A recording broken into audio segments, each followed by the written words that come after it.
जी की जय जय सीता जी की जय जय राम जी की जय सीता जी की जय दशरथ कुमार चारों भाइयों की जय दशरथ कुमार चारों भाइयों की जय गोविंद जय जय गोपाल जय जय गोविंद जय गोपाल जय राधा रमण हरि गोविंद जय जय राधा रमण हरि गोविंद जय राधा जी की जय जय रुक्मण जी की जय जय राधा जी की जय रुक्मण जी की जय राधा जी की जय जय रुक्मण जी की जय जय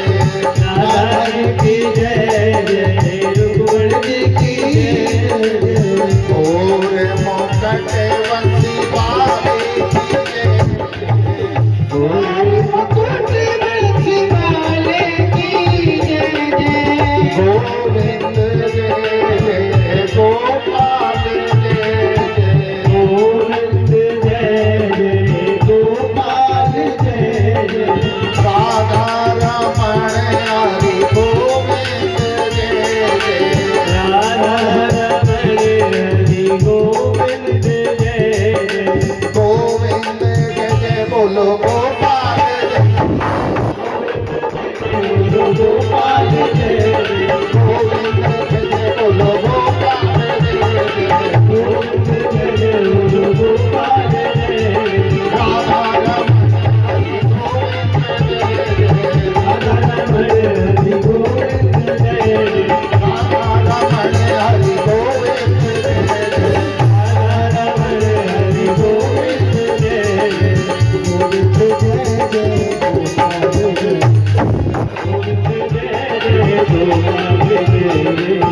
गोविंद जय गोपाल गोविंद जय गोपाल गोविंद जय गोपाल जय गोविंद जय गोपाल जय गोविंद जय गोपाल जय राधा रमण गोविंद जय राधा रमण हरि गोविंद जय जय राधा रमण हरि गोविंद जय राधा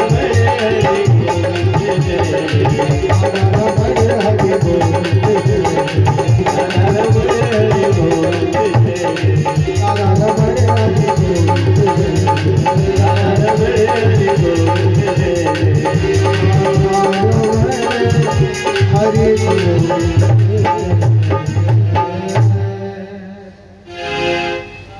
परम मंगल में परात पर अखिलेश्वर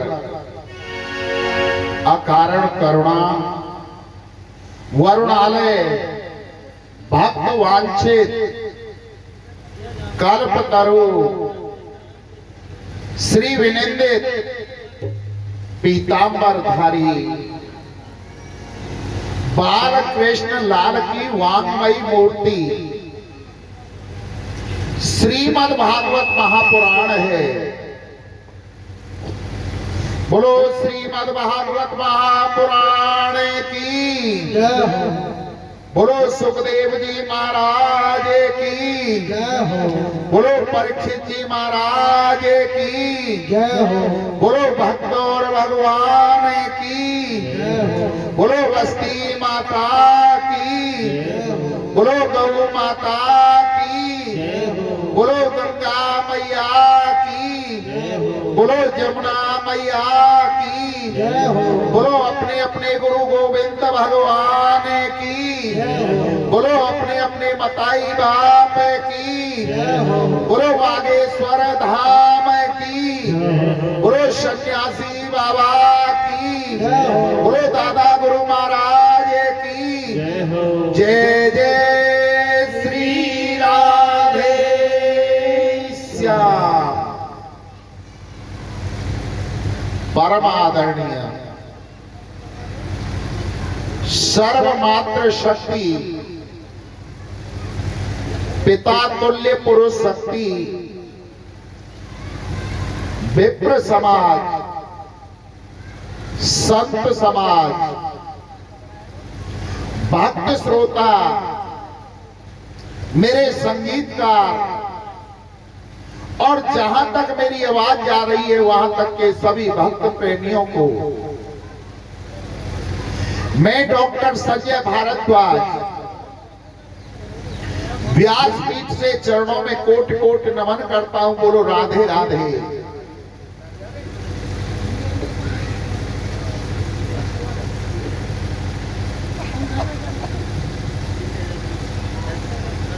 सिया राम में सब जग जानी, भैया करहूं प्रणाम जोरे जोग पानी। आज सप्तम दिवस की कथा में प्रवेश करने से पूर्व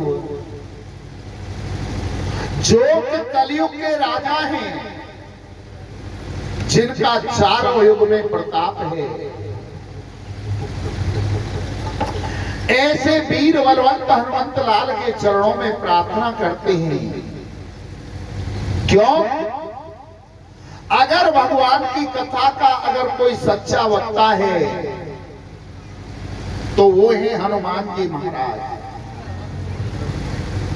और अगर कोई सच्चा श्रोता है वो भी है हनुमान जी महाराज। कराने वाले वो हैं, करने वाले वो हैं, हम और आप तो केवल निमित्त मात्र हैं।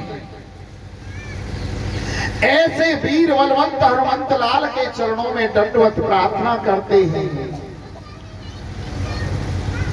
कथा प्रारंभ होत है,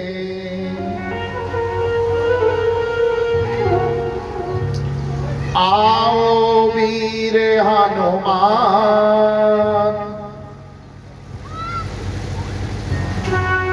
आसन आए विराज कर,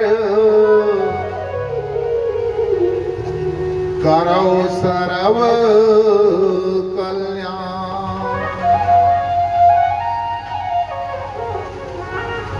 श्री सुखदेव जी महाराज वर्णन करते हैं कि हे राजन,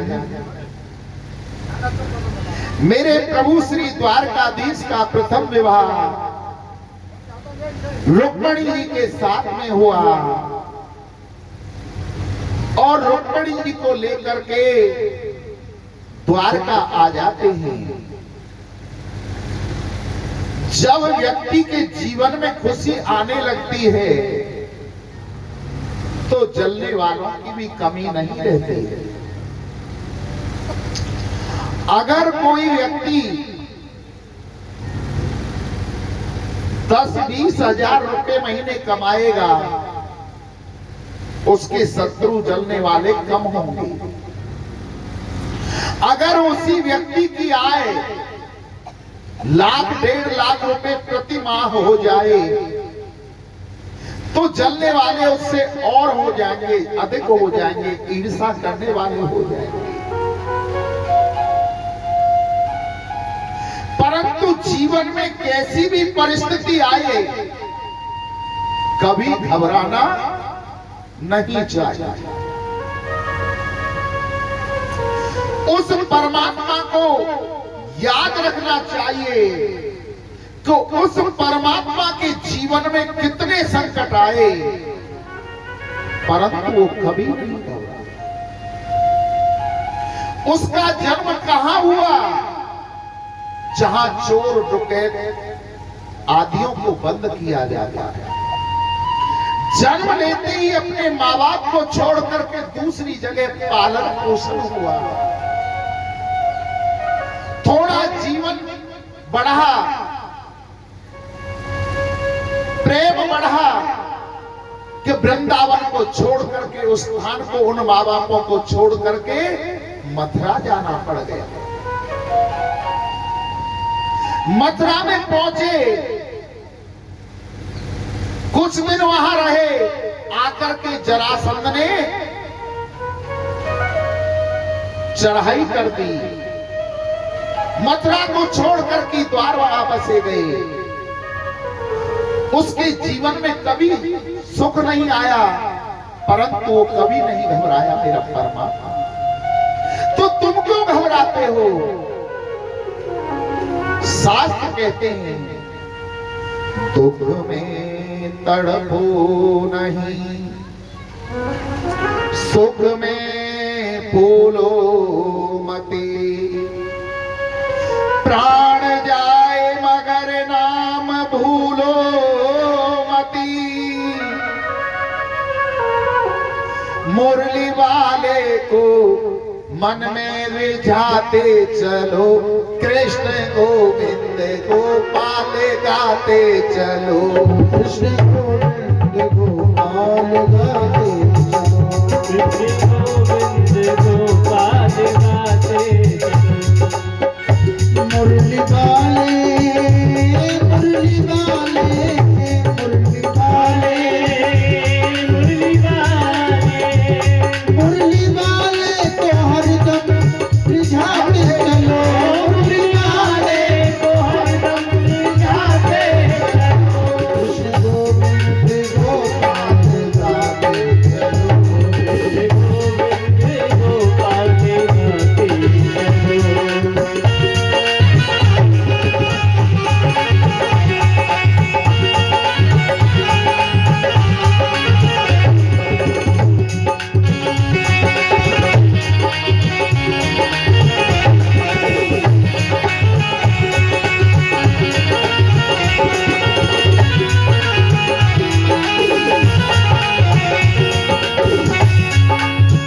और दुख में भूलो मती, दुख में भूलो मती, सुख में भूलो मती, सुख में भूलो मती, मुरली वाले का नाम कभी भूलो मती, मुरली वाले का नाम कभी भूलो मती, मन में गोविंद की रट लगा के चलो, मन में गोविंद की रट लगाते चलो, कृष्ण गोविंद गोपाल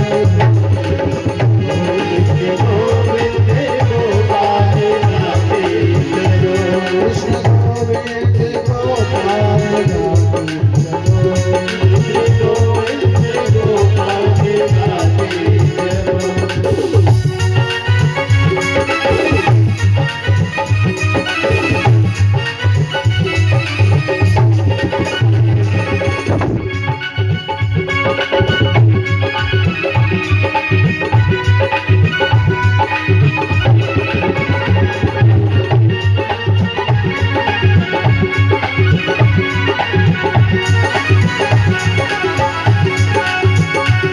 लोग कहते हैं,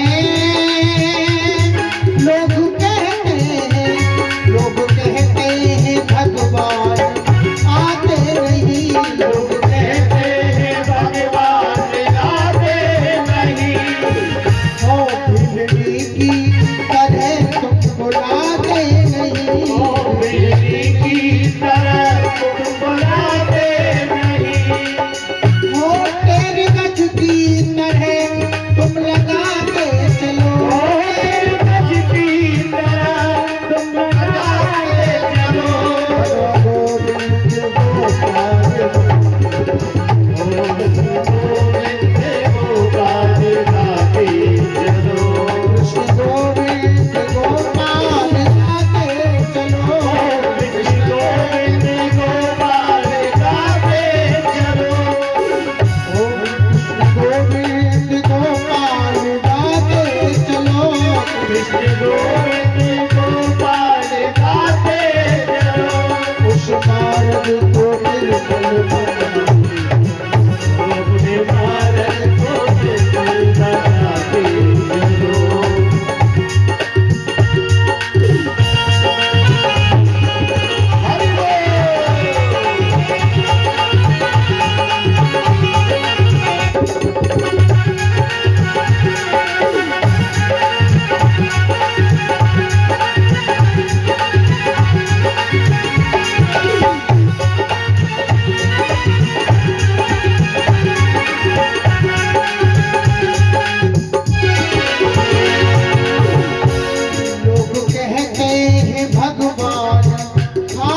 गोपाल गाके चलो कृष्ण गोविंद गोपाल गाके चलो कृष्ण गोविंद गोपाल गाके चलो कृष्ण गोविंद गोपाल गाके चलो ओ मन को खुशियों पे ओ मन को खुशियों पे इससे हटवा चलो ओ मन को खुशियों पे इससे हटाके चलो अपने रथ को उस मार्ग चला के चलो रथ को तुम्हारा चलाते रहो कृष्ण गोविंद गोपाल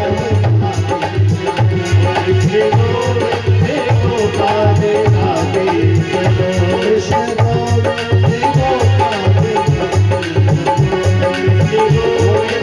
गोपाल गाके चलो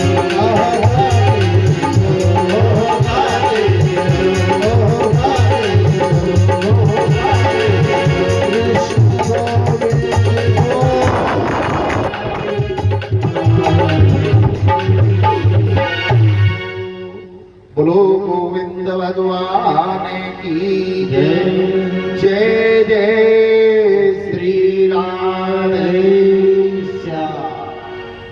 साधु जी सीताराम सीताराम प्रेम से बोलो राधे श्याम राधे श्याम। जीवन में कैसी भी परिस्थिति आ जाए कभी घबराना नहीं चाहिए। सुख हो दुख हो दोनों परिस्थितियों में एक समान रहना चाहिए। परमात्मा को याद रखना चाहिए।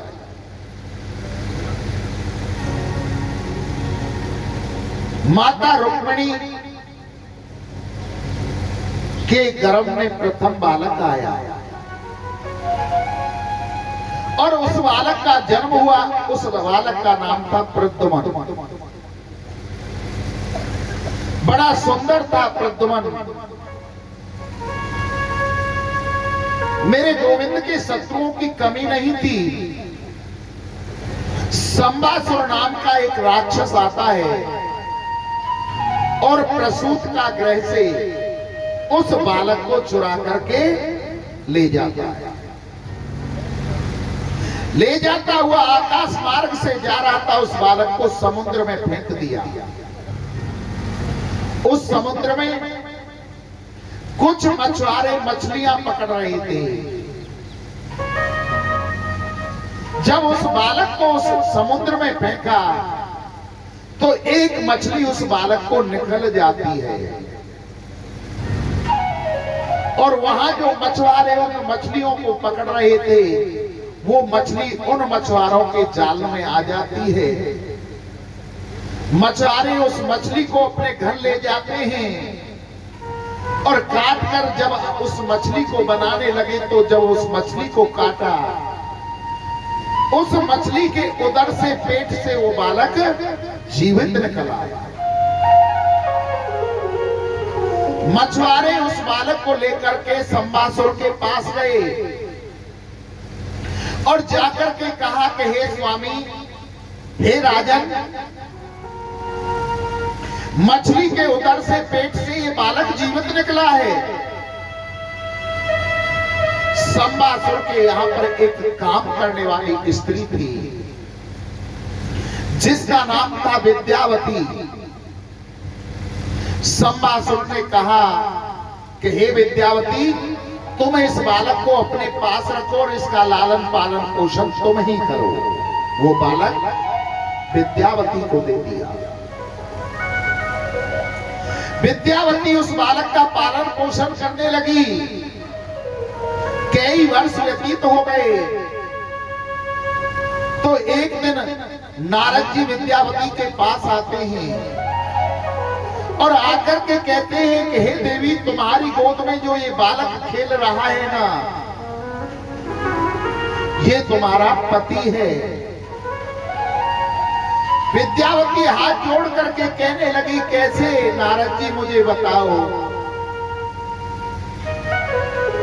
कि पूर्व जन्म में ये बालक कामदेव था और तुम इसकी पत्नी रति थी। जब भगवान शंकर तपस्या पर बैठे थे, कामदेव भगवान शंकर की तपस्या को नष्ट करने के लिए गया, तब जब सेवती सर नैन उघारा, निर्खत काम भयो जर छारा।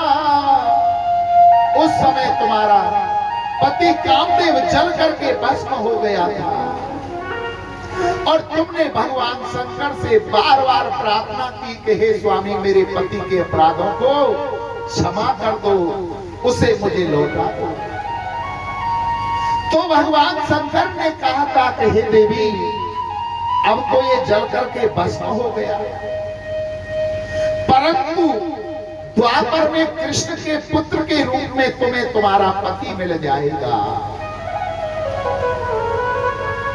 यह कृष्ण का पुत्र है और तुम्हारा पति है। जब वो बालक बड़ा हुआ, विद्यावती ने सारी बात प्रद्युम्न को बताई। प्रद्युम्न ने संवासुर का वध किया और अपनी पत्नी को लेकर के द्वारका आता है। जब तक वो द्वारका लौट करके आया, भगवान के 16,108 विवाह पूरे हो चुके थे। श्री सुखदेव जी महाराज से राजा परीक्षित हाथ जोड़ करके कहने लगे कि हे गुरुवर, आपने तो मुझे एक ही विवाह सुनाया और विवाह प्रभु के कैसे हुए उन कथाओं को मुझे सुनाओ ना। तो श्री सुखदेव जी वर्णन करते हैं कि हे राजन, दूसरा विवाह मेरे प्रभु का जामवंत की पुत्री जामवती के साथ में हुआ।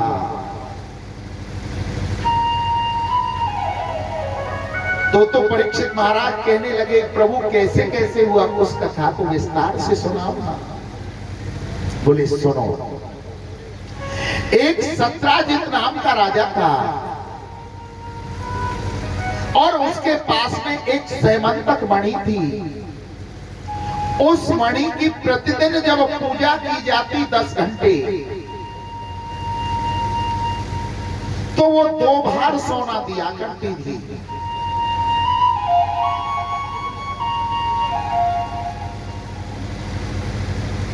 जब उसकी प्रतिदिन 10 घंटे पूजा की जाती थी, तो वो 8 बार सोना दिया करती थी।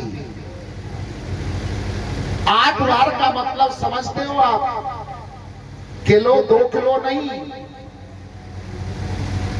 2 क्विंटल सोना प्रतिदिन दिया करती थी। एक दिन सत्राजित उस मणि को पहन करके कृष्ण की सभा के अंदर गए। कृष्ण ने पूछा, हे सत्राजित जी, आपके परिवार में कितने सदस्य हैं? सत्राजित कहने लगा कि महाराज, मैं हूं, मेरी पत्नी है, मेरा छोटा भाई है जिसका नाम प्रसेन है, और मेरी एक पुत्री है जिसका नाम सत्यभामा है। बोले कुल मिलाकर 4 व्यक्ति। बोले हाँ। बोले तो इतने सोने का आप करते क्या हो? एक काम करिए, जो आपके पास में ये सैमंतक मणि है, इस सैमंतक मणि को आप हमारे राज खजानों में जमा कर दो, इससे हम प्रजा की सेवा में लगाएंगे। सत्राजित कहने लगा कि महाराज क्षमा करना, मेरी मणि है, मैं किसी को नहीं दूंगा, मुझे किसी राज खजाने में जमा नहीं करनी है। बोले ठीक है महाराज, आपकी मणि देना हो तो दीजिए, कोई आप पर जोर जबरदस्ती तो है नहीं। सत्राजित अपनी उस मणि को लेकर के अपने घर चला गया। 2 दिन बाद सत्राजित का भाई प्रसेन उस मणि को पहन करके अपने गले में शिकार खेलने के लिए गया, तो वहां किसी शेर ने प्रसेन को मार दिया, सत्राजित के भाई को। जब प्रसेन लौट करके नहीं आया तो सत्राजित ने कहा, हो न हो कृष्ण ने ही मेरे भाई को मारा है, क्योंकि 2 दिन पहले मैं सैमंतक मणि को पहन करके कृष्ण के राज्य में गया था, कृष्ण की सभा में, और कृष्ण से मुझसे वो मणि मांगी थी, मैंने मना कर दी, तो कृष्ण ने मेरे भाई को मार करके वो मणि ले ली। अगर काजल से कोई काली वस्तु है तो वो है कलंक। आज मेरे प्रभु के चरित्र पर कलंक लग गया। श्वेत समान वस्त्र नहीं, खीर समान न भोग, त्रिया समान मित्र नहीं, तो कर्ज समान निरोग। श्वेत कहते हैं सफेद वस्त्र के समान कोई वस्त्र नहीं माना गया है। अगर आप श्वेत वस्त्र को पहन करके कहीं पर गलत स्थान पर बैठोगे, गलत कार्य करोगे, तुरंत निशान लग जाएगा, व्यक्ति को पता चल जाएगा गलत स्थान पर बैठ करके। श्वेत समान वस्त्र नहीं और खीर समान न भोग, खीर के समान कोई भोग नहीं माना गया है, जिससे देवता, मनुष्य और पितृ तीनों की तृप्ति होती है। श्वेत समान वस्त्र नहीं, खीर समान न भोग, और त्रिया समान मित्र नहीं। त्रिया कहते हैं स्त्री को, स्त्री के समान कोई मित्र नहीं हो सकता है। और कर्ज समान न रोग, कर्ज के समान कोई रोग नहीं होता। जिस व्यक्ति के जीवन पर कर्ज हो जाता है ना, उसे दिन रात नींद नहीं आती है। ऐसे ही व्यक्ति के जीवन पर अगर कलंक लग जाए तो वो काजल से भी बढ़कर के काला होता है। आज मेरे प्रभु के चरित्र पर कलंक लग गया। अपने कलंक को हटाने के लिए अपने गुरुवरों से पूछा कि हे गुरुवरों, देखो ये कलंक मेरे जीवन में क्यों लगा। तो गुरुवरों ने कहा जन्मपत्री को देख करके कि हे कृष्ण, हे द्वारकाधीश, आपने भादों के शुक्ल पक्ष की चौथ के चंद्रमा के दर्शन कर लिए।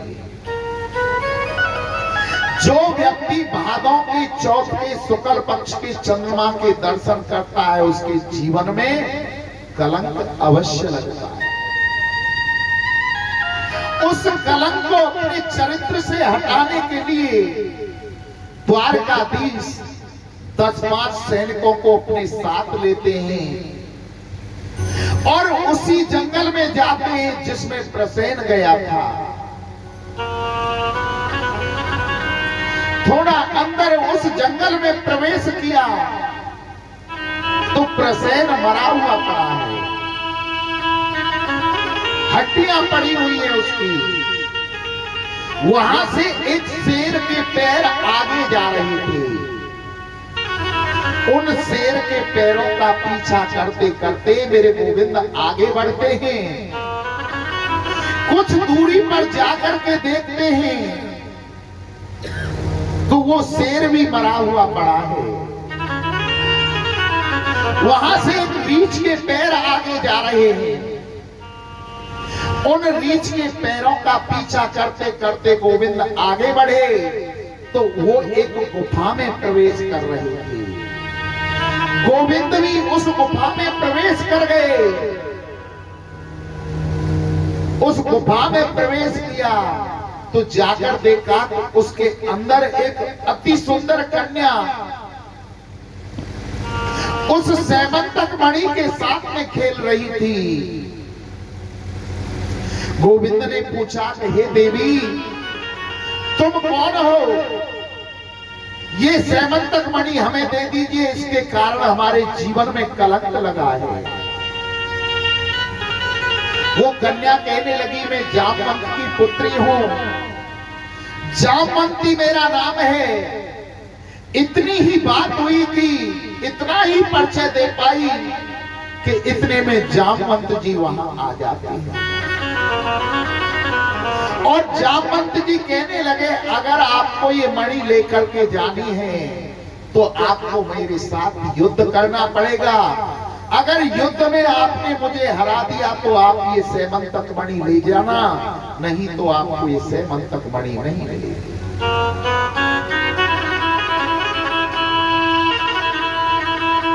युद्ध प्रारंभ हुआ, मल्ल युद्ध प्रारंभ हो गया। ये जामवंत जी कौन थे? ये वही जामवंत जी थे जो त्रेता में भगवान राम का युद्ध हुआ। जब भगवान राम का युद्ध हुआ था,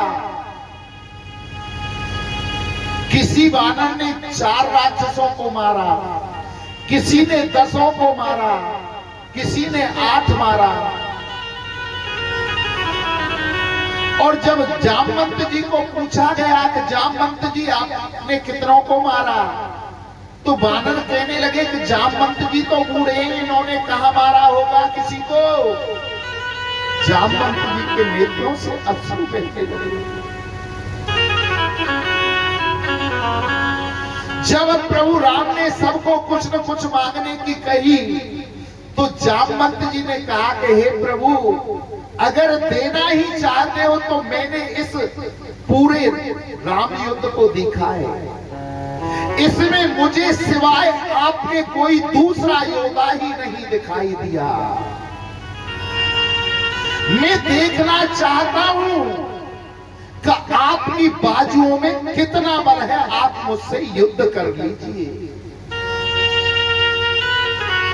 तो राम कहने लगे कि हे जामवंत, इस जीवन में मेरा और आपका स्वामी सेवक का नाता है और स्वामी और सेवक का कभी युद्ध नहीं होगा, परंतु तुम्हारी इस अभिलाषा को मैं अगले जीवन में कृष्ण जन्म में द्वापर में अवश्य पूरा करूंगा।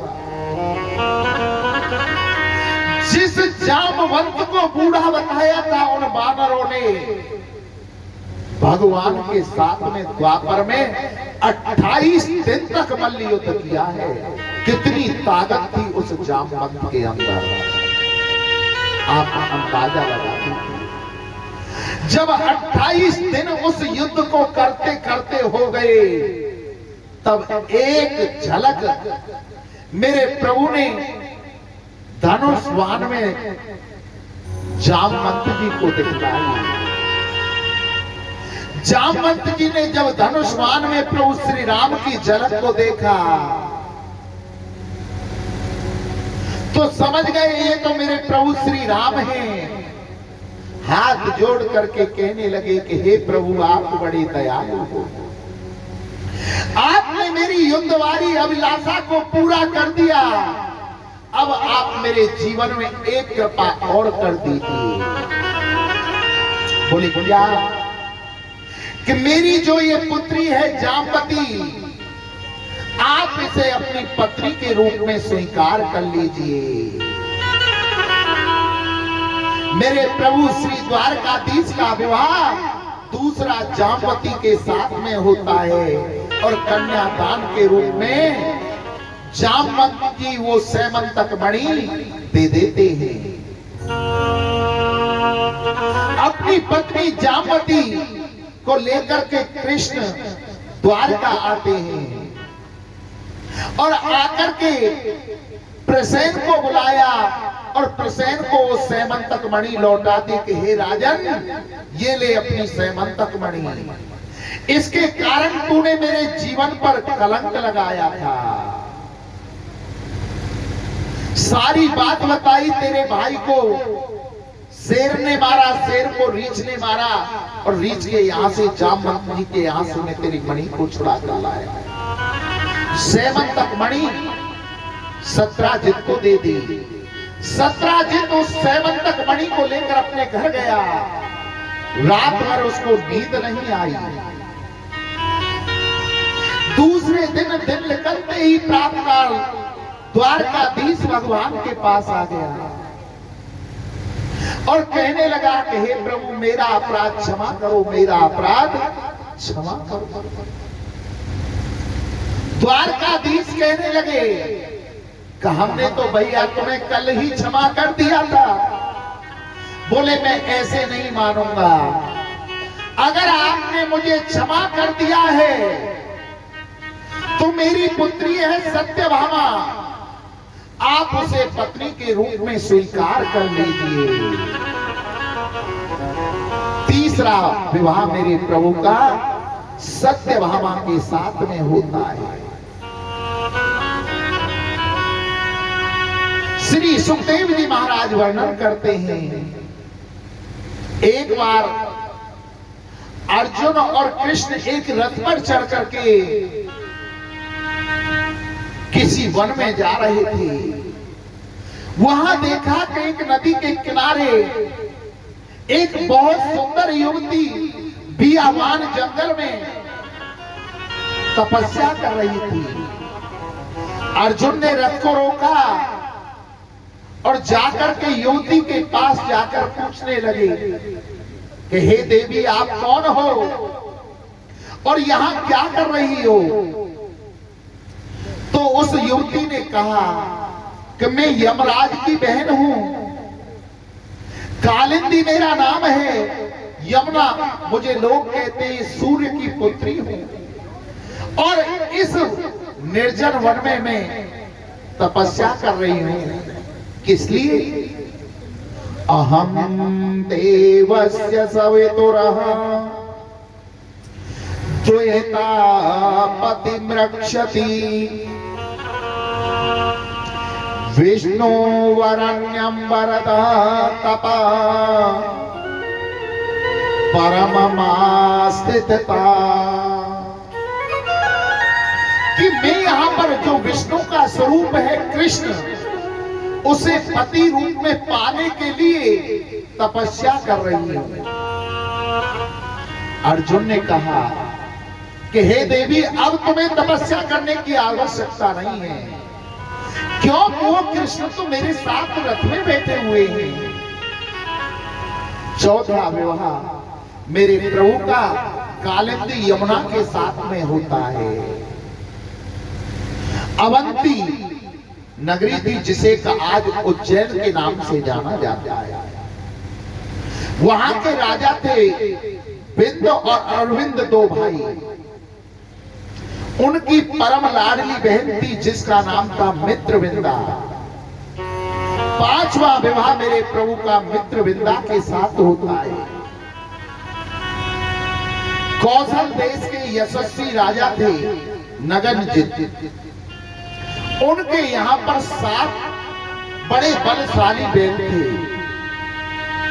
एक एक बैल में 1000 व्यक्तियों के बल के बराबर बल था। उस राजा ने घोषणा करवाई कि जो 7 बैलों के एक साथ नकेल डाल देगा, उसी के साथ मैं अपनी पुत्री का विवाह कर दूंगा। गोविंद ने 7 बैलों के एक साथ नकेल डाल दी और छठा विवाह सत्या के साथ में अर्थात नगनजिती के साथ में संपन्न हुआ। 7वां विवाह मेरे प्रभु का भद्रा के साथ में हुआ और 8वां विवाह लक्षणा के साथ में हुआ। ये 8 भगवान कृष्ण की पटरानी हैं।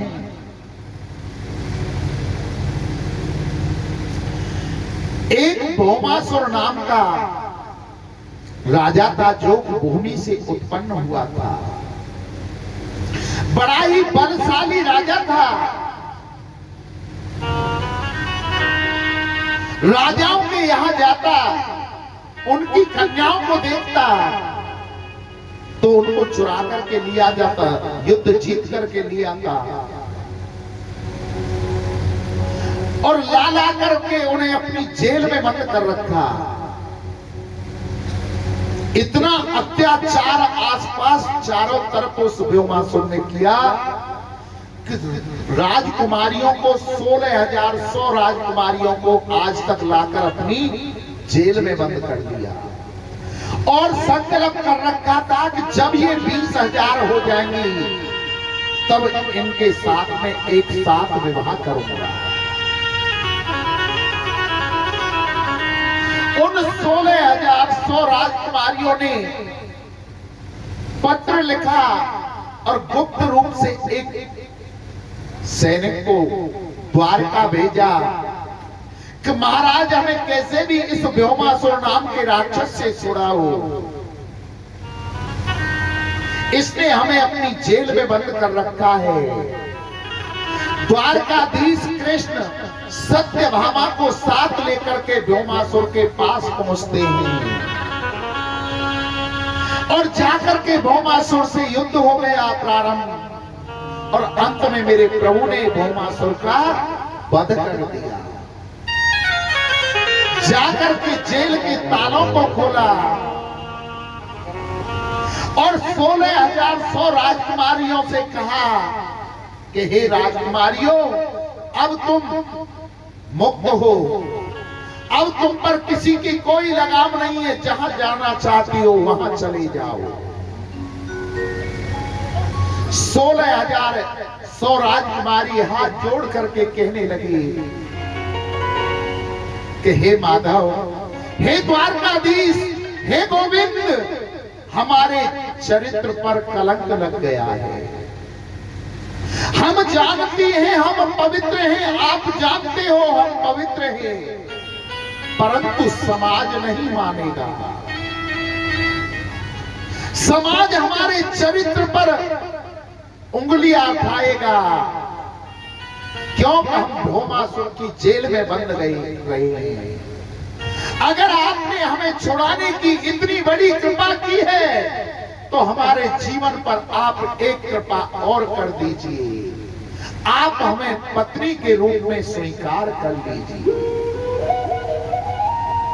मेरे प्रभु ने एक क्षण, एक मुहूर्त में सत्यभामा को साक्षी मान करके 16,100 राजकुमारियों के साथ में विवाह किया। इस प्रकार भगवान के 16,108 विवाह संपन्न हुए।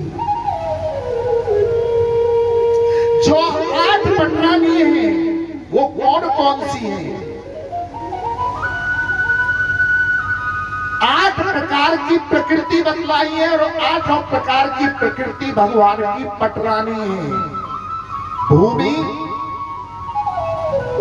जल, अग्नि, वायु, आकाश, मन, बुद्धि और अहंकार, ये 8 प्रकार की प्रकृति हैं जो भगवान के अधीन हैं और भगवान की पटरानी हैं। 100 उपनिषद हैं हमारे, वो भी भगवान की पत्नियां हैं और 16,000 मंत्र। उपासना कांड है, जिस उपासना कांड के आधार पर ब्राह्मण देवता हमारे 16 संस्कार करते हैं, जन्म से लेकर के और मृत्यु तक जितने 16 संस्कार होते हैं उसके लिए 16,000 मंत्र उपासना कांड में हैं, वो भी कृष्ण की पत्नी के हैं। इस प्रकार 16,108 विवाह संपन्न हुए। श्री सुखदेव जी महाराज वर्णन करते हैं कि कृष्ण ने देखा कि मेरे जीवन में 16,108 रानी हैं और हर एक रानी बात बात पर मुझसे क्रोध हो जाती है, परंतु रुक्मणी जी कभी मुझसे क्रोध नहीं होती और सबसे ज्यादा क्रोध करती थी सत्यभामा। क्यों? क्यों? कृष्ण का जो खजाना था सत्यभामा के पिता की दी हुई मणि से ही तो चलता था, सेमंतक मणि से, और जो बहुत ज्यादा दान दहेज लेकर के आएगी तो उसमें तो अभिमान रहेगा ही रहेगा। परंतु रुक्मिणी जी ने कभी जीवन में द्वारकाधीश पर क्रोध नहीं किया। गोविंद ने सोचा कि आज मैं कोई ऐसा कार्य करता हूं जिससे रुक्मिणी जी को क्रोध आ जाए।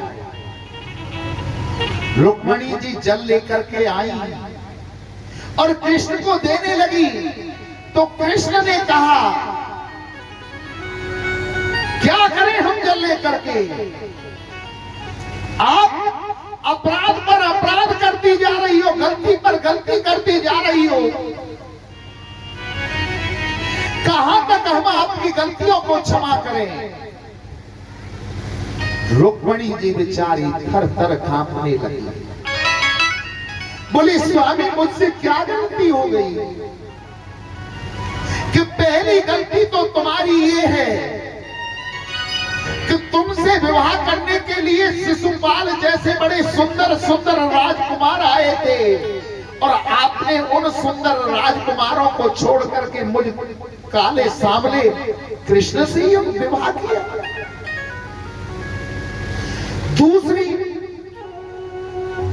आप सोचती हो कि मैं बड़ा योद्धा होऊंगा, मैं योद्धा नहीं हूं। राजभ्यो विवत शंभो समुद्रम शरणं गतान बलवृद्धि कृत देशानः प्राकट्य नृताननः। कि मैं जरासंध के डर के मारे भाग आया और आकर के मैंने समुद्र में शरण ली, समुद्र में अपना घर बनाया, समुद्र में छिप कर के रहता हूं, तो मैं कोई योद्धा नहीं हूं।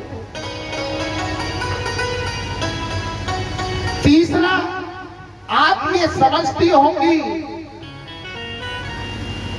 कि मेरे सखा जो हैं बड़े धनाढ्य होंगे, बड़े साधु बड़े बड़े सेठ लोग होंगे, तो मेरे मित्र भी धनाढ्य नहीं है। मेरे भक्त कैसे हैं? साधु सन्यासी धर्मात्मा पुण्यात्मा, जिनके पास में कुछ नहीं है, केवल हर समय गोविंद जय जय, गोपाल जय जय, राधा रमण हरि गोविंद जय, ये ही कीर्तन गाते रहते हैं। इतनी बात कही कि गोविंद को देख करके रुक्मिणी जी कांपने लगी और ज्यादा, और बेहोश होकर के गिर पड़ती हैं।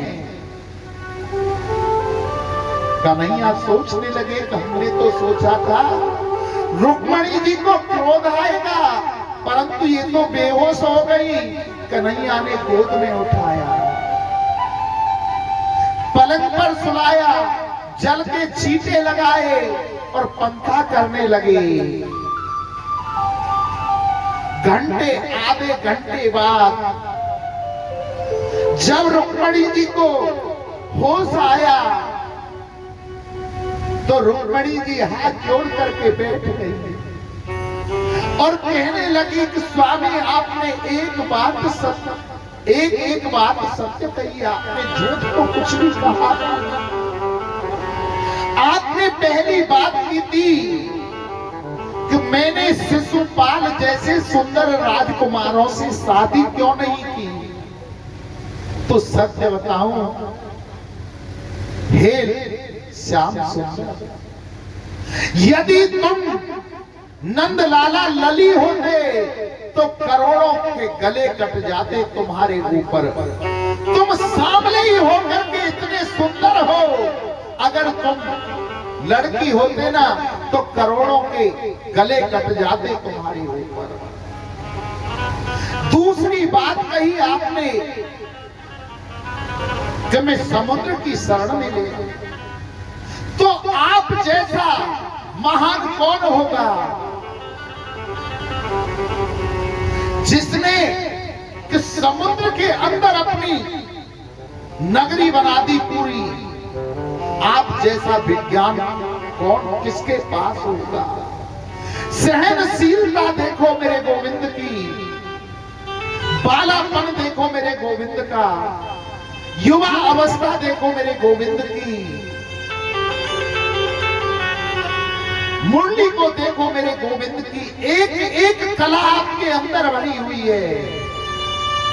और आपने कहा था कि मेरे मित्र कोई धनाढ्य नहीं है, मेरे मित्र तो साधु संत महात्मा हैं।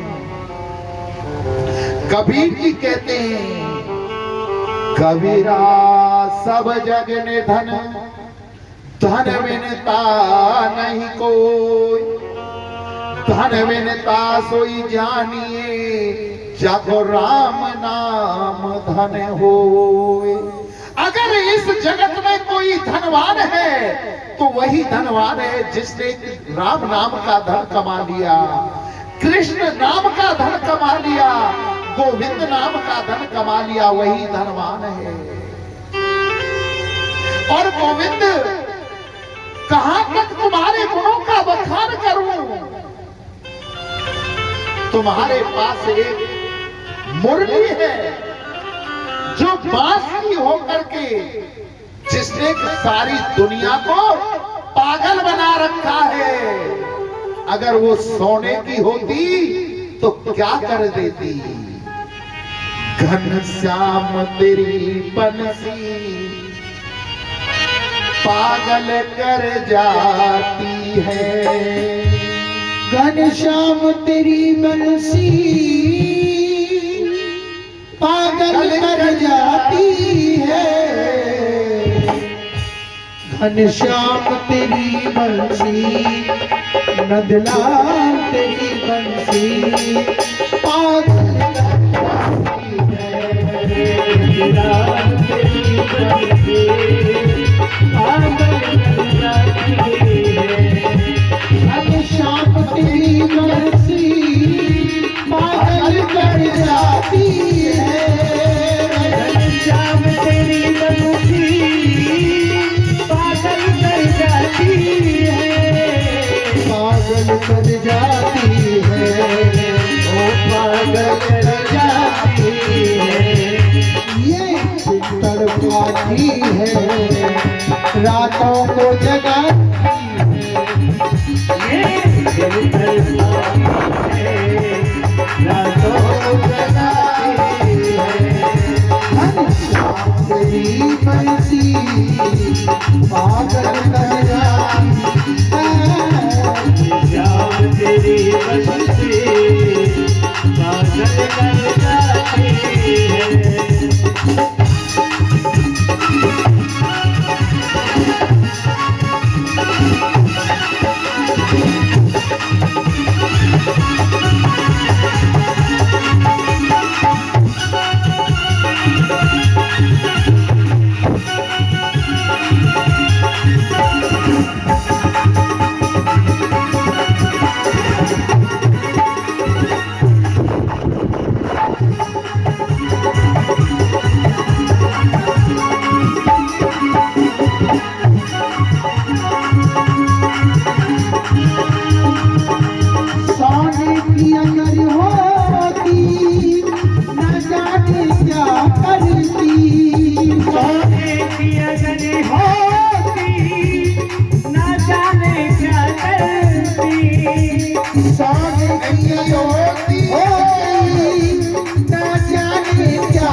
सारा दिन तड़पाती है।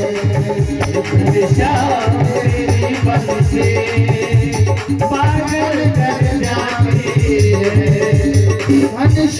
तेरी बंसी पागल कर जाती है।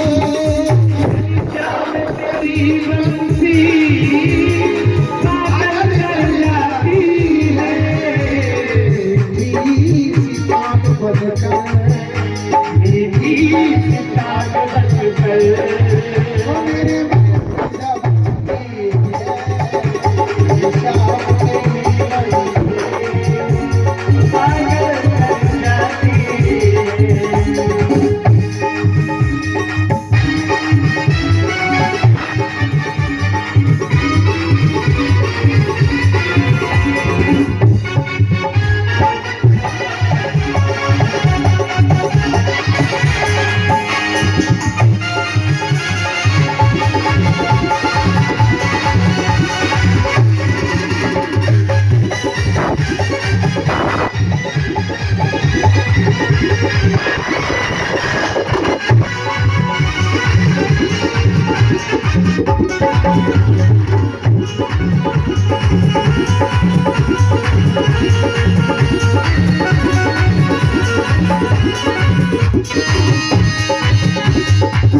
और अगर होते ना जाने क्या करते। तुम खोए होते न जाने क्या करते। और अगर होते ना जाने क्या करते। तुम खोए होते न जाने क्या करते। इस काले रंग पर भी कोई काले रंग पर भी इस सांवले रंग पर भी ओ दुनिया भर जाती है। सितारे रंग पर भी दुनिया भर जाती है। शाम तेरी बंसी ओ पागल कर जाती है। श्याम तेरी बंसी पागल कर जाती है।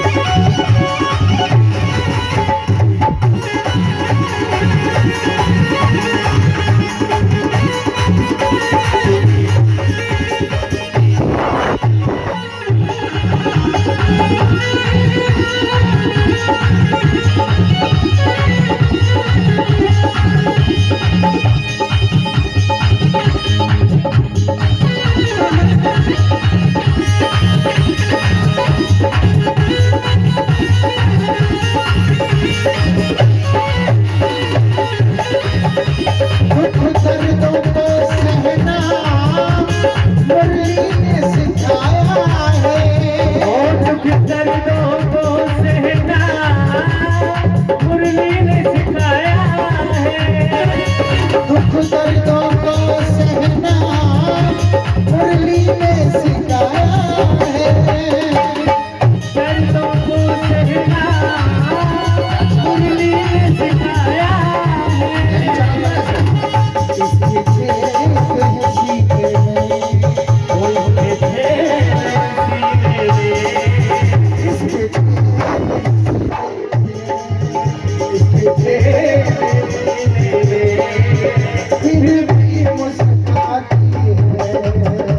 किसे सीने में फिर भी मुस्कुराती है। शाम तेरी बंसी पागल कर जाती है।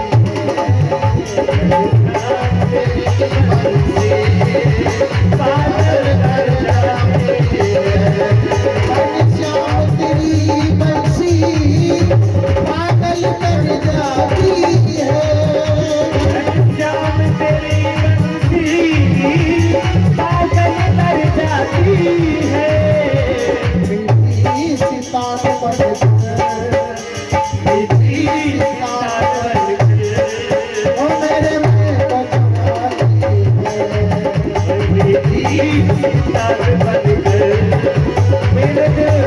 बताती है। अब शाम तेरी मर्जी पागल कर जाती है। शाम तेरी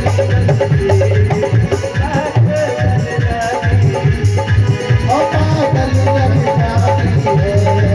पागल कर जाती है। ओ पागल कर जाती है।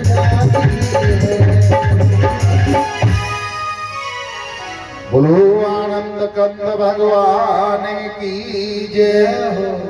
जय जय श्री राधे श्याम। साधु जी सीताराम सीताराम प्रेम से बोलो राधे श्याम। राधे श्याम। एक हमारा चेला था, चेला का नाम था चंगीलाल। क्या नाम था? चेला चंगीलाल। नाम और भी था उसके पीछे, लगा दे रहने दें, चलो बता ही दे देते। चेला चंगीलाल विजयपाल शर्मा। हमें कहता पड़ोस नहीं जाएंगे।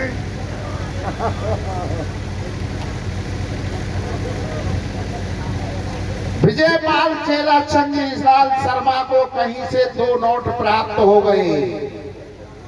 एक आधा सा फटा हुआ 20 का नोट और आधा सा नोट 10 का। चेला चंगीलाल ने सोचा चलो इन्हें चलाते हैं, कहीं दोनों नोटों को जोड़ा। दोनों नोटों को जोड़ करके बोले कहीं कथा भागवत में चला करके आएंगे। भागवत हो रही, चेला चंगीलाल विजयपाल शर्मा उस नोट को जेब में धर के और कथा में गए। पब्लिक को दिखे तो इस हिसाब से उसको मोड़ लिया। 20 का नोट लग रहा, अंदर 10 का था, उसमें आधा 10 का और आधा 20 का। जो नोट कहीं नहीं चलता वो कथा भागवत मंदिर आदि में चलता। विजयपाल शर्मा जी चंगीलाल उसको लेकर के कथा में पहुंचे और जब आरती हो रही तो निकाल करके जिधर 20 के हिसाब से मोड़ रखा चढ़ा दिया। पुराने जमाने की बात थी, उस समय 2-2 हजार के नोट चलते थे। जब विजयपाल ने 20 का नोट चढ़ाया, वो जुड़ा हुआ, एक मैया ने पीछे से चंगीलाल विजयपाल शर्मा के हाथ लगाया और 2000 का नोट दे दिया। विजयपाल चंगीलाल शर्मा सोचने लगे कि मैया में तो बड़ी श्रद्धा है, जो आरती में 2000 को नोट चढ़ा रही है। आरती हो गई, आरती ले ली और जब बाहर निकल के जा रहे, प्रसाद ले रहे, तो विजयपाल चंगीलाल शर्मा कहने लगे माता जी आपने बड़ी श्रद्धा है, आपने 2000 को नोट आरती में चढ़ाए हो। मैया कहने लगी अरे भैया हम पे कहां है पैसा। जब आप जेब में से पैसा निकाल रहे ना, आपके पैसा निकलते वक्त जब आपने 20 को नोट आरती में चढ़ाने के लिए निकाले हो, वो 2000 को नोट नीचे गिर गए हो, हम तो आप देने के लिए आप दिए। अब तो चंगीलाल विजयपाल शर्मा ने सुनी कि 2000 को नोट मेरो गए हो, अब तो आए हाड़ा टेका देते जैसे तैसे बचे हो। अगर आपको भगवान को अर्पण करना है तो ऐसी चीज चढ़ाओ कि जिसे स्वीकार कर सके। हम देखते हैं किसी ब्राह्मण को, पंडित को अगर वस्त्र देना हो तो दुकानदार पर जाएंगे कि भैया पंडित जी कपड़ा देने, कपड़ा देने। और वो सेठ भी इतना चालाक रहे 60 रुपया की जो पर्दनिया रहे ना, धोती रहे काज वह निकाल के नागो नाम तो रहे वहां को परम सुख, पर वहां को कोई सुख नहीं हो, हमते आर पार सब दिखे, चाहे 10 की जगह 1-2 वस्त्र, परंतु ऐसा दो जिसे देने वाला, लेने वाला, सामने वाला पहन सके। दान चाहे आप 1 पैसे का करो, परंतु फटे टूटे नोटों को भगवान के अर्पण ना करो। श्री सुखदेव जी महाराज वर्णन करते हैं कि भगवान का एक पोता था जिसका नाम था अनिरुद्ध। उनका एक विवाह तो रुक्मिणी की पोती के साथ में हुआ और दूसरा विवाह वाणासुर की पुत्री उषा के साथ में। प्रद्युम्न नंदन अनिरुद्ध इतने सुंदर थे, इतने सुंदर कि एक बार वाणासुर की जो पुत्री उषा थी, उसने स्वप्न में अनिरुद्ध को देखा और उन पर मोहित हो गई। तो अपनी सहेली चित्रलेखा जो बड़ी योगिनी थी,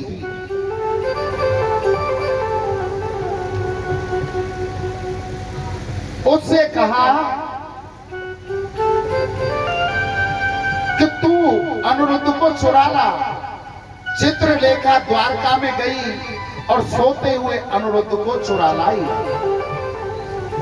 पूरी अयोध्या में खलबली मच गई। आखिर अनिरुद्ध गया तो गया कहां? नारद जी ने आकर के बताया कि वो तो वाणासुर के यहां पर है।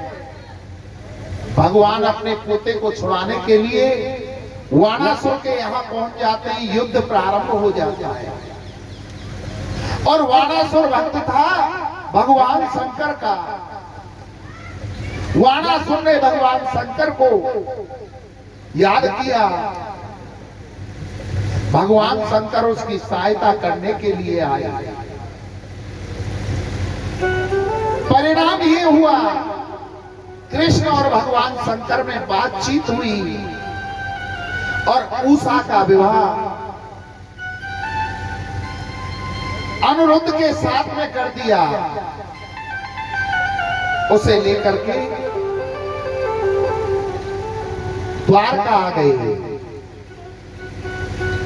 उसके बाद सुखदेव जी महाराज वर्णन करते हैं कि पुरुष देश का एक राजा था जिसका नाम था पौंड्रिक। एक बार वो राजा पौंड्रिक काशी में घूमने के लिए आया और काशी नरेश से पूछने लगा कि हे काशी नरेश, यो बताओ ये प्रजा कृष्ण की पूजा क्यों करती है? काशी नरेश कहने लगा कि महाराज ज्यादा तो मुझे नहीं पता, परंतु मैंने सुना है कभी कभी उनके पास में सुदर्शन चक्र आ जाता है और कभी कभी उनके 4 हाथ भी हो जाते हैं। बोले बस इतनी सी बात के ऊपर भगवान मानते हैं उसे? कहां मारा। अब तो पौंड्रिक लोहार के पास गया और 2 काठ के हाथ बनवाए, उन पर ऐसा पेंट करवाया जैसे शरीर का रंग होता है और उन्हें अपने पीछे लगवा लिया। पीतल का एक चक्र बनवा लिया, उसे अपने रथ में लगवा लिया और रथ में बटन अपनी उंगली के पास लगवा लिया। जब भी चलता रथ में बैठ करके बटन को दबा देता। कस्तूरी मंगा करके घिस करके अपने पूरे शरीर पर लगा ली। काला काला हो गया और नाम रख लिया उसने पौंडरिक वासुदेव कृष्ण। सारे राज्य में घोषणा करवा दी कि आज से कोई भी कृष्ण की पूजा नहीं करेगा। अगर पूजा करनी है हमारी पूजा करो। मंत्र बोलना है तो पुंडरीक कृष्ण वासुदेवाय इस मंत्र को बोलो। यज्ञ करना है, पुंडरीक कृष्ण वासुदेवाय स्वाहा इस मंत्र से यज्ञ करो। प्रजा उसके अत्याचारों से डर गई और डर के मारे उसकी पूजा करने लगी। पूजा भी प्रजा कैसे करती है? ओम जय पुंडरीक वासुदेव स्वामी जय पुंडरीक वासुदेवा, भक्ति जनों के प्रभु जी प्राणन के लेवा। ओम जय पुंडरीक वासुदेवा, भक्तन के रक्षक नहीं, प्राणन के लेवा। कृष्ण के पास उसने सूचना भेजी कि हे कृष्ण, अगर तुम्हें युद्ध करना है तो हमसे आकर के युद्ध करो। कृष्ण युद्ध के लिए जाते हैं और पुंडरीक से युद्ध होता है। अंत में मेरे प्रभु उसका उद्धार कर देते हैं। उद्धार करके द्वारका पहुंचे कि इतने में नारद जी पांडवों का निमंत्रण लेकर के और द्वारकाधीश के पास आ जाते हैं। कृष्ण ने जब उस पत्र को पढ़ा, उसमें लिखा था कि पांडव इंद्रप्रस्थ नाम की नगरी बसाई है, उसमें रासु यज्ञ करने जा रहे हैं। ये इंद्रप्रस्थ क्या है? जिसे आज हम दिल्ली के नाम से जानते हैं ना, वही इंद्रप्रस्थ है पांडवों की राजधानी। जब हमारे देश में मुस्लिम साम्राज्य आया तो बहुत से नगरों के राज्यों के नाम बदल दिए मुसलमानों ने। भाग्यनगर हुआ करता था, जिसे आज हैदराबाद के नाम से जाना जाता है। सांब जी का नगर हुआ करता था, जिसे आज मित्र औरंगाबाद के नाम से जाता है। जिसे आप अलीगढ़ कहते हो, इसका नाम हरिगढ़ था। बहुत से राज्यों के नाम बदले गए। जिस समय कृष्ण उस पत्र को पढ़ रहे थे, उस समय एक दूत आता है, अन्य राजाओं का पत्र लेकर के, और दूत ने आकर के पत्र द्वारकाधीश को दिया कि हे महाराज, एक जरासंध नाम का राक्षस ऐसा है जिसने सारी प्रजा को दुखी कर रखा है, आसपास के राजाओं को दुखी कर रखा है। आप कैसे भी उस जरासंध से मुक्ति दिलाओ। दूत से कहा कि तुम जाओ और कह देना उन राजाओं से कि उनकी मुक्ति का कोई न कोई उपाय अवश्य करेंगे।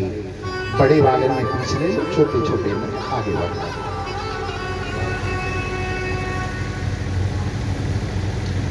अब तो गोविंद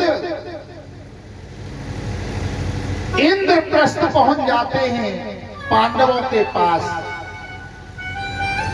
और पांडवों से पूछा कि तुम राजसू यज्ञ तो करने जा रहे हो, क्या तुमने सब राजाओं को अपने हक में कर लिया है, सबको जीत लिया है? पांडव कहने लगे कि महाराज, सभी राजाओं को हमने अपने हक में कर लिया, केवल एक दुष्ट राजा है जो किसी की बात नहीं मानता, जिसका नाम जरासंध है। केवल जरासंध को छोड़ करके सब राजा हमारे हक में हैं। वो बड़ा ही दुष्ट है, किसी की बात ही नहीं मानता। बोले ऐसे दुष्ट व्यक्ति को अगर धोखे से भी मार दिया जाए तो कोई पाप नहीं लगता है। अगर एक व्यक्ति को नष्ट करने से पूरा देश समाज सुरक्षित है तो ऐसे व्यक्ति का धोखे से भी वध करने पर पाप नहीं लगता। कृष्ण ने कहा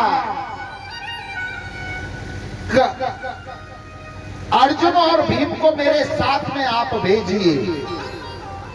अर्जुन भीम को साथ में लिया, तीनों ने ब्राह्मण का रूप धारण कर लिया और इंद्रप्रस्थ से चल देते हैं कहां? जरासंध की नगरी को। जरासंध के वहां जब 3 ब्राह्मण पहुंचे तो ब्राह्मणों का भक्त हो गया था जरासंध। कब से? जब 17 बार कृष्ण ने उसे हरा दिया था, 18वीं बार 11,000 ब्राह्मणों को जब बैठा करके जब पर आया तो कृष्ण युद्ध से भाग गए थे। तब से ब्राह्मणों का भक्त हो गया था जरासंध। जरासंध कहने लगा अहो भाग्य हमारे जो 3 ब्राह्मण पधारे। बोले महाराज कहो क्या दे दूं तुम्हें? ब्राह्मण कहने लगे महाराज पहले वचन दीजिए कि जो हम मांगेंगे सो आप दोगे। जरासंध ने कहा कि महाराज मैं तुम्हें वचन देता हूं जो भी आप मांगोगे मैं आपको दूंगा। अब तो ब्राह्मण कहने लगे युद्धम नोदे राजन द्वादशो यदि मन्यसे युद्धार्थिनो वयं प्राप्ता राजन्यानामकाक्षण।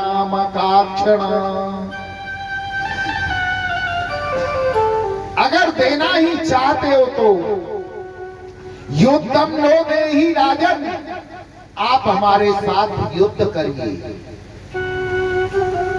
जरासंध कहने लगा कि महाराज ब्राह्मण और युद्ध ये तो कहीं की संगति नहीं हुई। युद्ध तो क्षत्रियों को शोभा देता है। मैंने आपको वचन दिया है कि मैं आपके साथ युद्ध करूंगा, युद्ध तो मैं करूंगा, परंतु अपना वास्तविक परिचय बताओ, आप कौन हो? कृष्ण कहने लगे कि जो हमारे बाईं तरफ खड़े हैं ये पांडव पुत्र भीमसेन हैं और जो हमारे दाईं तरफ खड़े हैं इनके लघु भ्राता अर्जुन हैं। बोले तो तुम कौन हो?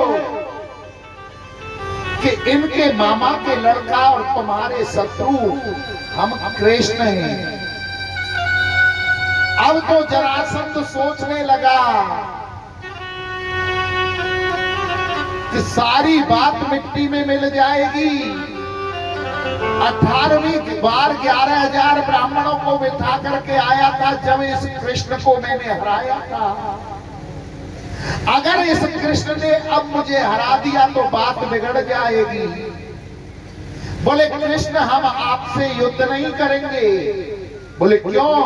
क्योंकि आप तो डरपोक हो, युद्ध में से भाग जाते हो। भीम और अर्जुन माई देखने लगे जरासंध और कहने लगे अयम तो वसता तुल्यो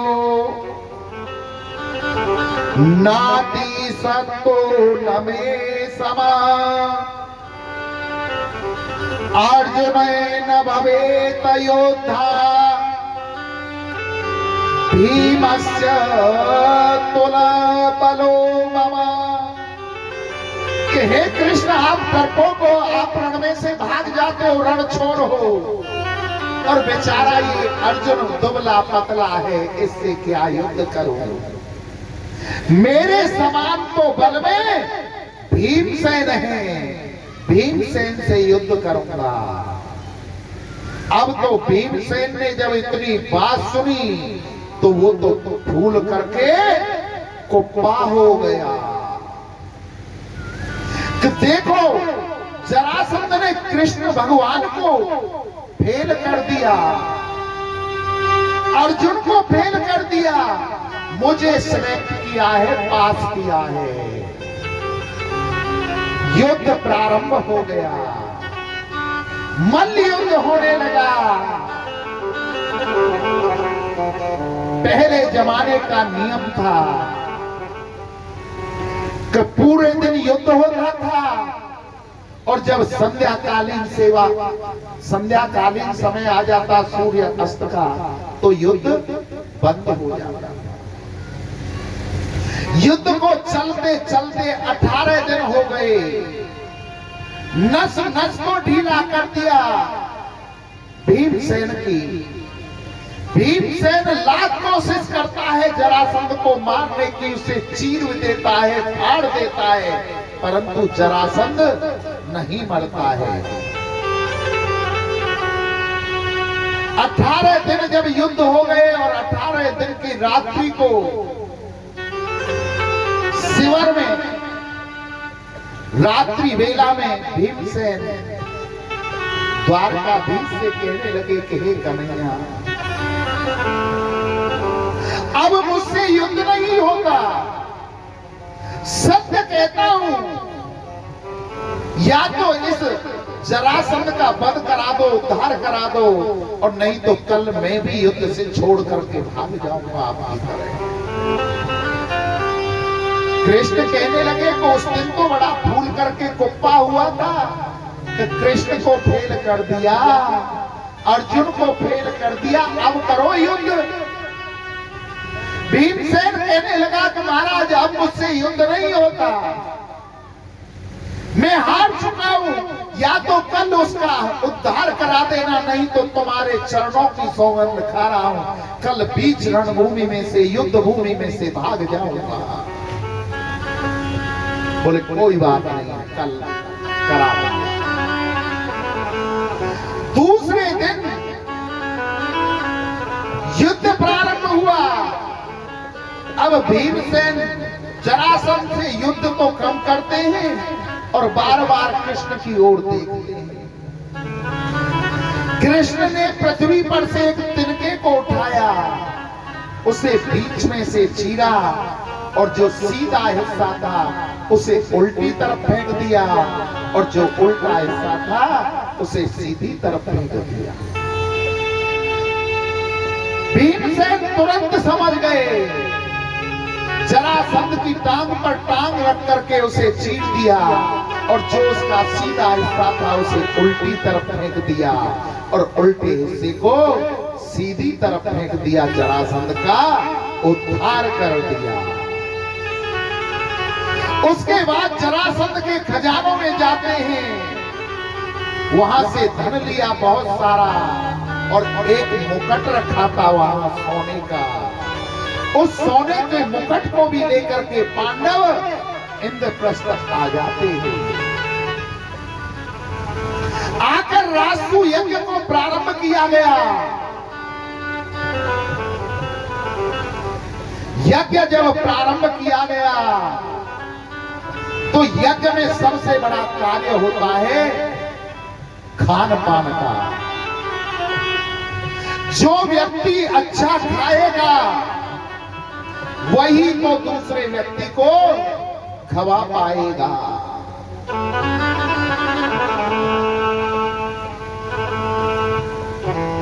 खान पान का कार्य किसे सौंपा गया? भीमसेन को और द्रौपदी को खान पान का कार्य। क्योंकि द्रौपदी कहां की थी? पंजाब की। और आपने देखा होगा पंजाब के लोग बड़े हष्ट पुष्ट होते हैं, खाने पीने का बड़ा शौक होता है उन्हें। भीमसेन स्वयं अधिक भोजन करते थे, इसलिए दो व्यक्तियों को सौंपा गया खान पान का कार्य। दूसरा, यज्ञ के अंदर कार्य होता है दान का। तन पवित्र सेवा किए, धन पवित्र कर दान, मन पवित्र हरि भजन सो त्रिविध होत कल्याण। दान का कार्य सौंपा गया किसको? दुर्योधन और कर्ण को, कि दुर्योधन सोचेगा पांडवों का धन है, जितना दान किया जाए लुटा दो, परंतु कभी दान देने से दान घटता नहीं है। और कर्ण के हाथ में तो ऐसी रेखा थी कि वो एक वस्तु दान के लिए उठाता था, दो वस्तु तुरंत बन जाती थी। दान देने से कभी घटता नहीं है, दान देने से धन पवित्र होता है। अगर अपने धन में से दान करते रहोगे तो तुम्हारा धन पवित्र रहेगा, नहीं तो वो धन कैसी जगह पर खर्च होगा। हाल में हार्ट अटैक आ जाएगा, कोई ऐसी बीमारी हो जाएगी, डॉक्टर के तुरंत लेकर के भागोगे और डॉक्टर जितने पैसे मांग लेगा वहां देने पड़ोगे, आप वहां पर मोल भाव भी नहीं कर पाओगे। संतान कैसी निकलेगी? शराबी जवाबी।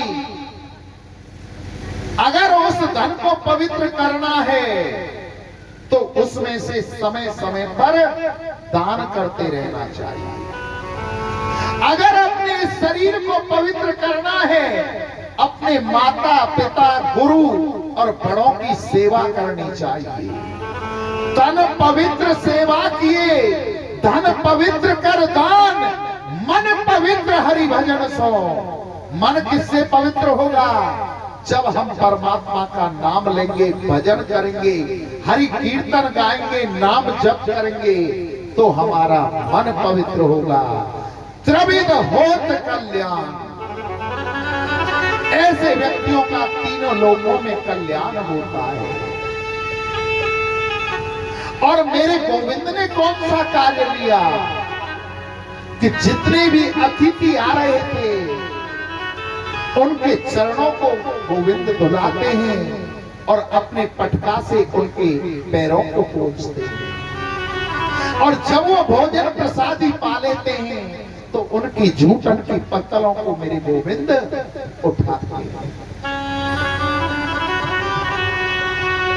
लासु यज्ञ संपन्न कराया गया। रासु यज्ञ को संपन्न करा करके कृष्ण अपनी द्वारका चले जाते हैं। और जो दुर्योधन था वो पांडवों के महलों में घूमने जाता है, देखना चाहता है कि आखिर पांडवों ने इंद्रप्रस्थ को कैसा बनाया है, कैसे सुंदर महल बनाया। जब दुर्योधन भ्रमण करने गया तो वास्तव में महल बड़े अचंभे के थे। ऐसे लगता था कि जैसे कोई दीवार ही नहीं है। फर्श ऐसे लगते थे जैसे जल भरा हुआ हो, और जल के जलाशय ऐसे लगते थे जैसे फर्श हो। जब दुर्योधन उनमें घूमने गया, देखने गया, तो फर्श को जल समझ करके बचने लगा और उस पर गिर जाता है। जब दुर्योधन गिरा तो द्रौपदी की हंसी छूट गई और कहने लगी कि तुम तो अंधे के अंधे रहे। इतना व्यक्ति तीर कमान से घायल नहीं होता जितना वाणी से, बोली से घायल हो जाता है। द्रौपदी के वो तीर की तरह आज दुर्योधन को घायल कर गए। और दुर्योधन ने सोच लिया एक एक शब्द का बदला लेकर के रहूंगा।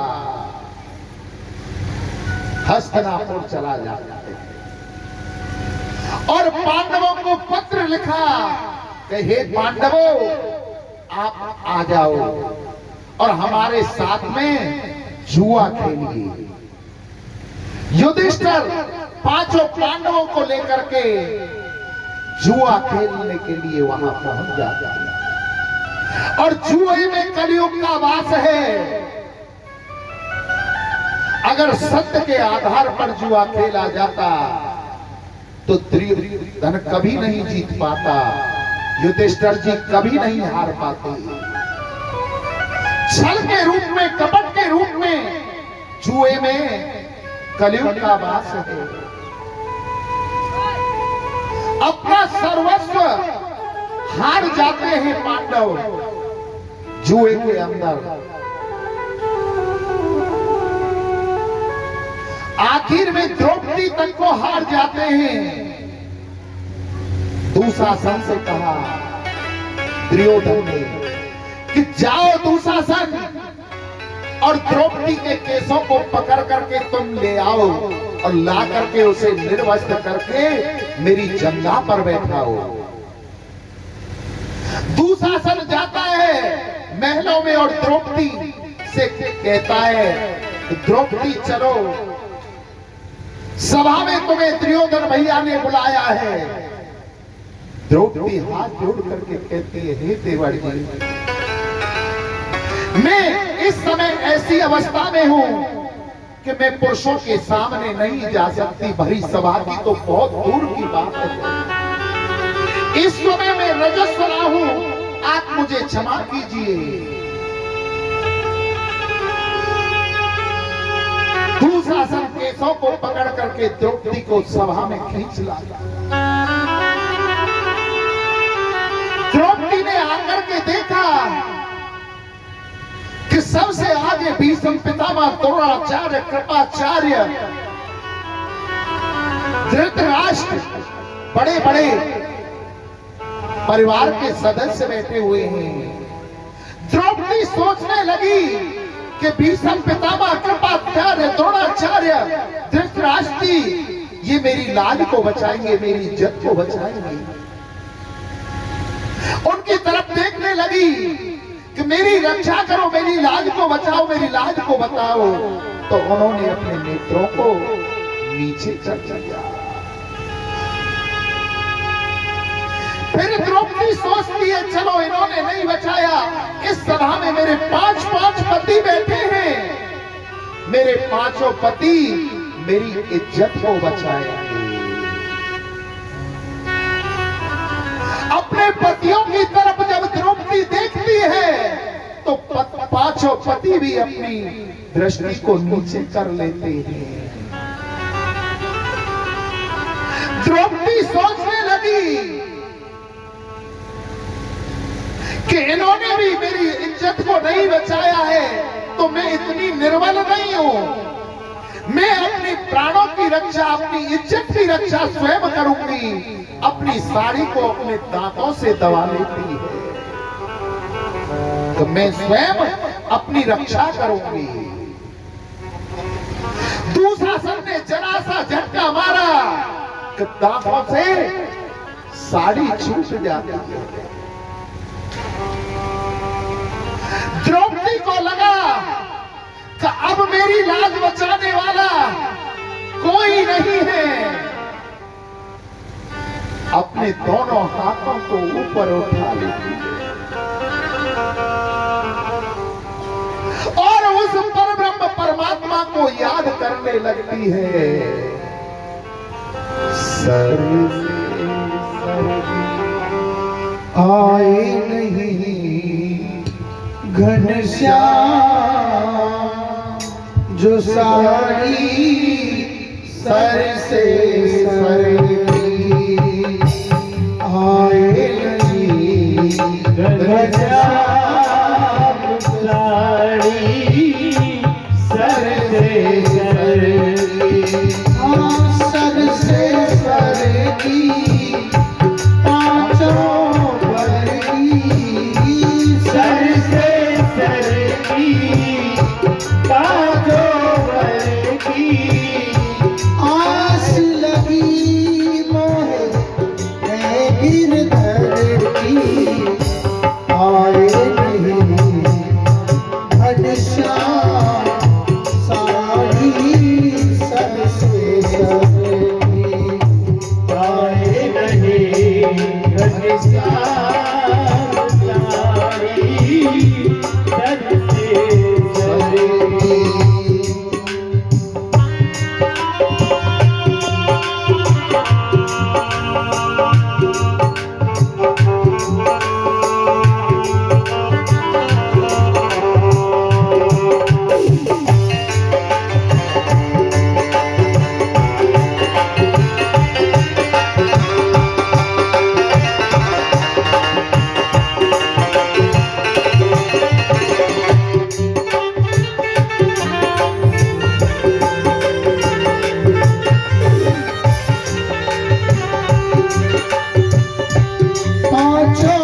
पीछे गर्दन नारी ओ थोड़ा चाले सितारे बैठे पीछे गर्दनदारी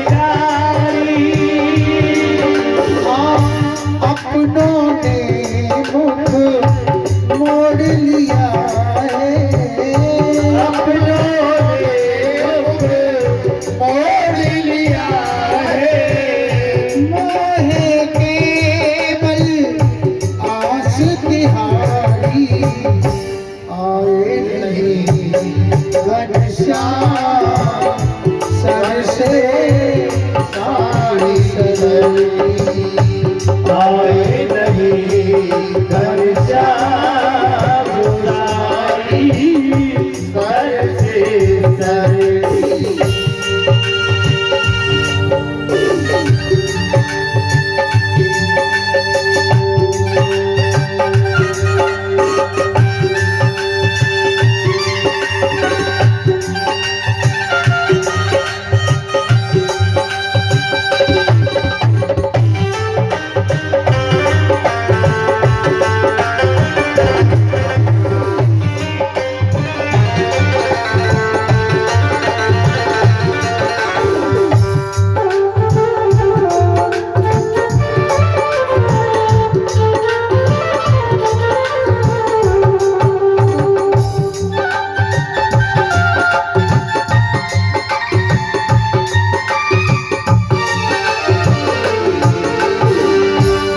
याद करो उस दिल की मोहन अपनी कटी तिहारी याद करो जिंदगी अंगुली कटली बिहारी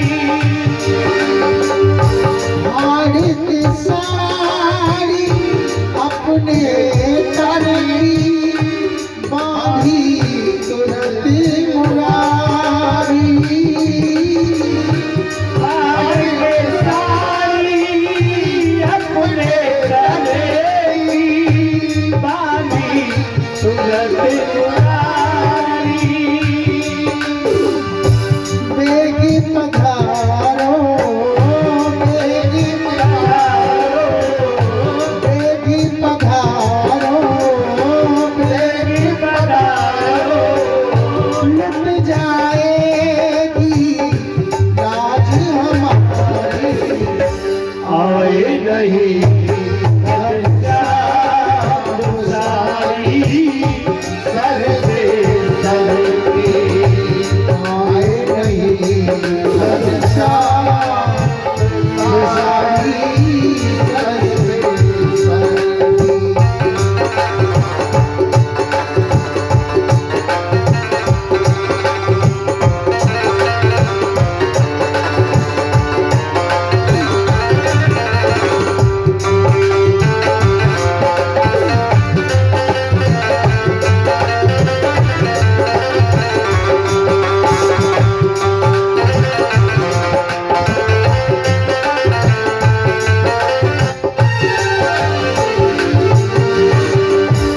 भरी सभा में इतनी ठारी मैं किस्मत की मारी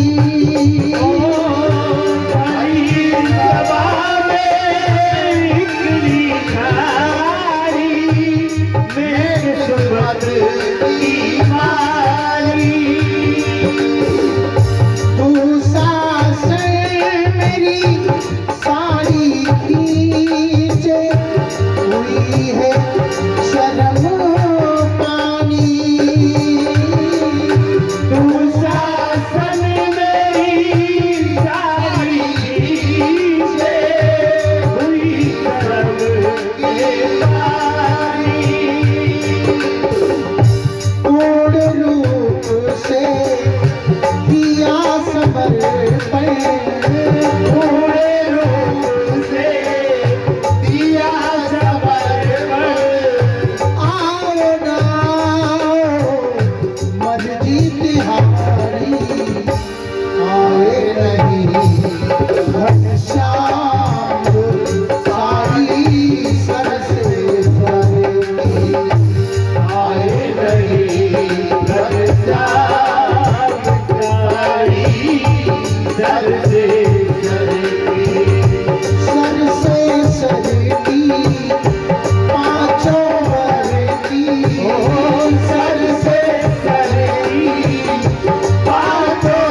साधु जी सीताराम सीताराम, प्रेम से बोलो।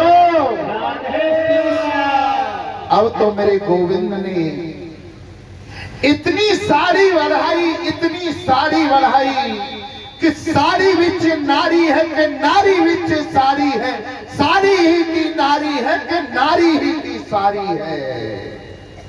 दुशासन खींच खींच के हार जाता है, परंतु द्रौपदी की साड़ी को नहीं खींच पाता है, अंत में थक जाता है। प्रभु मेरी लाज को बचाने वाले गोविंद हैं। बोलिए वृंदावन हाल की जय।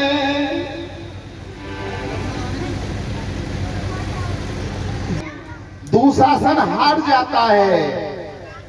उसके बाद पांडवों को 12 वर्ष का वनवास और 1 वर्ष का अज्ञातवास होता है। उसे काट करके आते हैं। उसके बाद गोविंद शांति दूत बन करके आते हैं, परंतु दुर्योधन किसी की बात नहीं मानता। परिस्थिति ये आ जाती है, युद्ध होने के लिए तैयारियां होने लगती हैं। दोनों तरफ की सेनाएं कुरुक्षेत्र में आकर के खड़ी हो जाती हैं।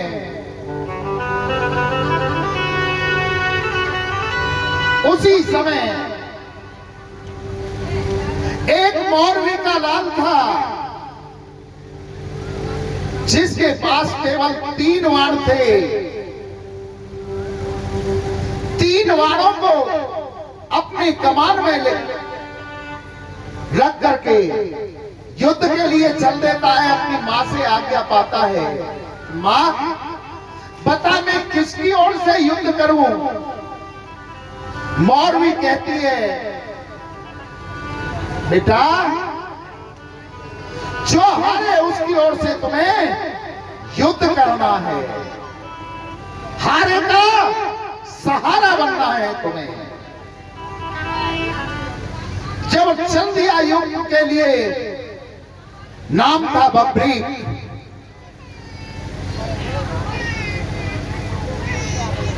सामने से भगवान श्री कृष्ण आ रहे हैं। भगवान श्री कृष्ण ने पूछा, हे योद्धा तुम कहां जा रहे हो? बोले कि मैं इस महाभारत के युद्ध में हिस्सा लेने के लिए जा रहा हूं। बोले तुम्हारे पास तो 3 ही बाण हैं, 3 बाणों में तुम क्या कर लोगे? बब्री कहने लगा कि महाराज 3 की जरूरत ही नहीं पड़ेगी, 1 बाण ही सारी सेना का विनाश कर देगा। 1 ही बाण में युद्ध का परिणाम निकल आएगा। गोविंद कहने लगे, मैं विश्वास नहीं करता। अगर तुम इतने बड़े योद्धा हो